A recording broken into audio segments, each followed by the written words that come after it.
to the Weazel Nightly News Roundup, and I'm Moira Black, your anchor for tonight. We have 3 stories for you tonight. Reggae culture in the centre of the city with Jamaican Jams, an explosion on Mirror Park Boulevard shakes the residents, and we catch up with Giorgio down at PDM. First, we head down to Bean Machine, where we talk with the man himself, Jermaine King. I'm Moira, and I'm down on the scene with Jermaine, who has been holding a reggae night tonight down at Bean Machine. Can you tell me a little bit about what went on here? Yeah, pretty much. We just holding a reggae night as in Bean Machine. I am known as Jamaican Jam, the reggae man. I just like to put a little of my own twist into when serving the people. Sometimes you might hear a little bit of a Jamaican accent come out, but don't ask me now because it won't come out. But just pretty much. I just enjoy working in Bean Machine, playing a bit of reggae music in the background, and just being there for the people, pretty much. Yeah. Excellent. What was the turnout like?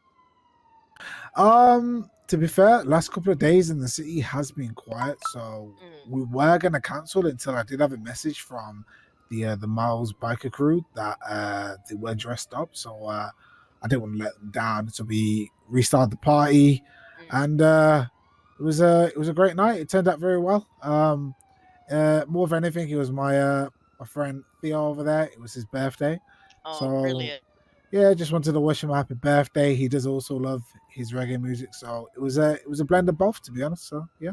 And so, how old is Theo then? I don't know. I hope you don't mind me asking, Theo. Sorry. Too old. Too old.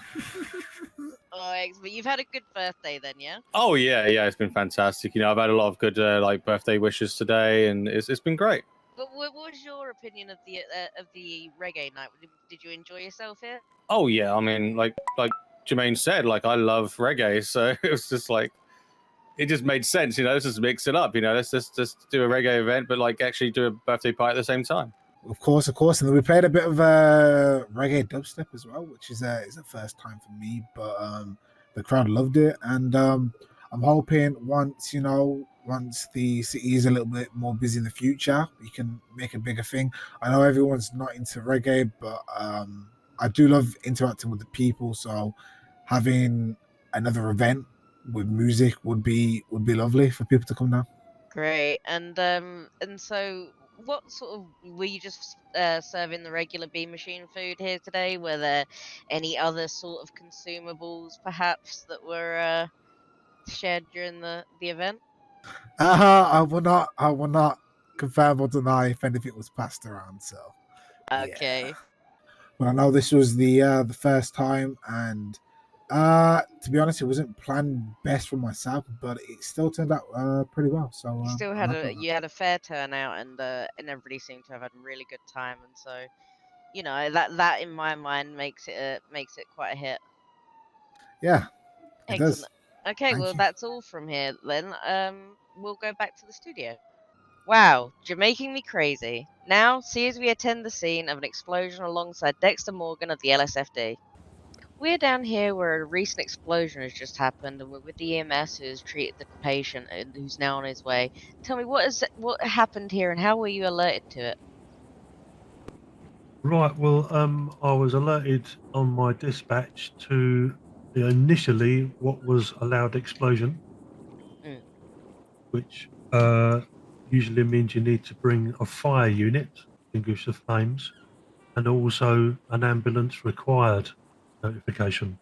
Yeah, from my understanding, the patient was driving on the highway. He was hit by a local vehicle, which caused him to veer off and caused his vehicle to come down and hit the ground, overturn, and then burst into flames. Oh boy! How often do you get calls like this come in?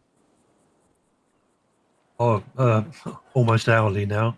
Well, we've got plenty of staff on normally to deal with these kind of situations. Not sure if anything can be done to the vehicles to make them safer on the road or less likely to cause an explosion and burst into flames, which then causes extra injuries to the patients. Tell me a bit about what injuries the patient sustained and what it is that you did to help him.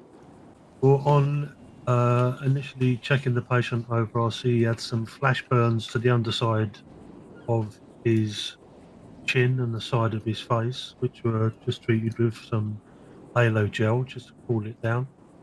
But also, he had some more extensive injuries to both legs. He had a laceration to his right shin and some contusions to his left patella, which were probably caused by his leg impacting the steering wheel as the vehicle landed just behind you. Oh yeah. And so he's on his way now. Do you feel that? Do you think there's going to be any follow-up visits with him, or do you think that he's going to be all right with a bit of rest? Well, I advise the patient to keep the flash burns uncovered to allow the oxygen to get to the wound sites. That's usually the best treatment for flash burns, which are not even first-degree burns. Yeah, I've done a couple of concerts there. Yeah. It's great to see you backing at it. Oh, thank you so much. Excellent. Okay, we'll catch you around then. Thank you so much. Our thanks to Mr. Morgan and all of the LSFD for their fast response times. Lastly, we head to PDM, where we find out a little bit more about the business and its workers. This is Moira Black, and I'm on the scene down at PDM, where we're going to speak with the workers and find out a little bit more about what the job entails and what they have for sale at the minute. So I'm Giorgio Orosini. I'm the senior sales rep down here over at PDM. I haven't been here too long, but I wheel and deal all day, and I put in a lot of hours, and due to that, I've now moved up to senior sales rep. Excellent. And well, I wanted to first off just ask, because obviously we watched you just put these cars out. How long would you say it takes you to really fully set up the showroom the way that you'd like it when you're at work here? Typically, it could take anywhere from 5 to 10 minutes, sometimes 15. It really just depends on the layout we're going for, what cars we're bringing in. Sometimes with the larger cars, sorry, I don't know why I'm so fidgety. With the larger cars, Jesus, with the larger cars, it takes a little bit more time just because we got to arrange them the right way to make sure everything fits and has a way in and out easily.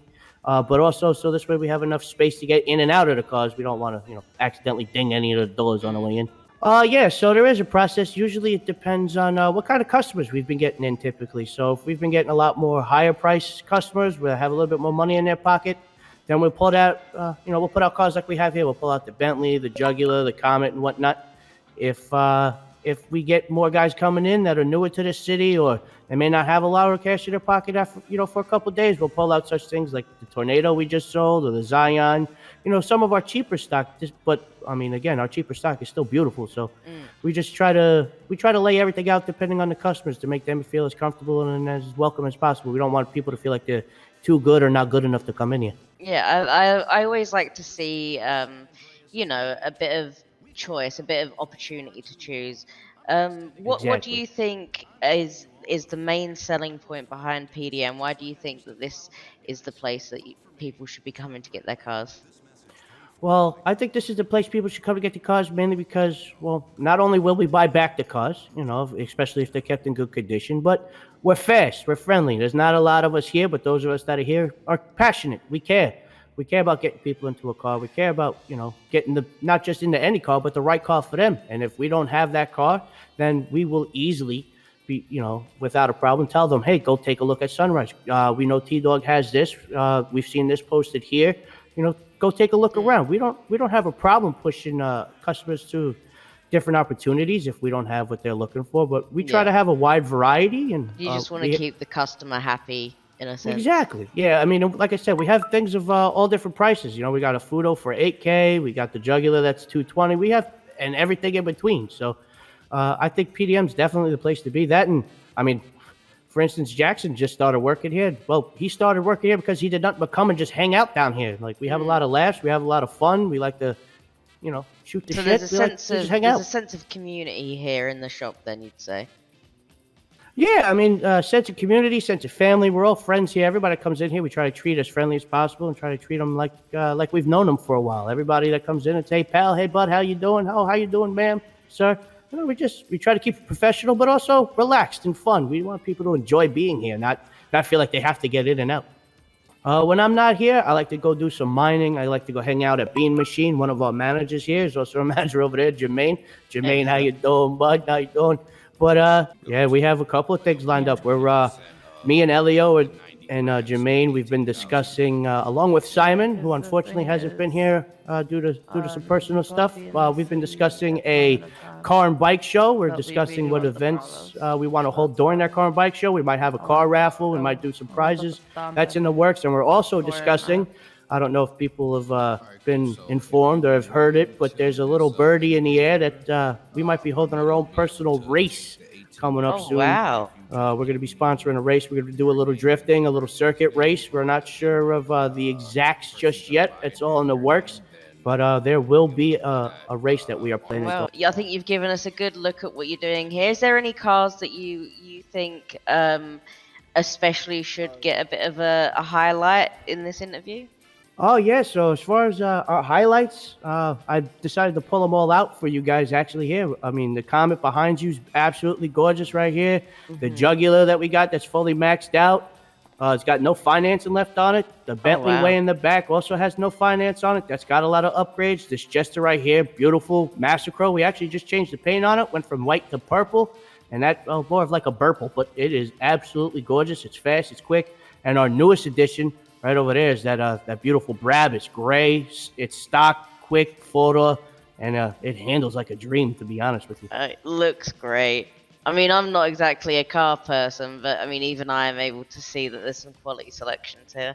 To everybody watching, I really appreciate all of you. I've never had a bad run-in with anybody. I really care for all of you. If anybody's looking for a new set of wheels or want to get rid of their old ones and pick up a new one, come on down. Come see Giorgio. Come ask for Jackson. And we'll get you in a new set of wheels. We'll take any car in on trade for the most part. And come give us a look. We'll see what we could do for you. A huge collection of fairly priced used cars in the center of the city. That's all from us here at Weazel News. I have been your anchor, Moira Black. Stay safe and catch us next time for more news from your area.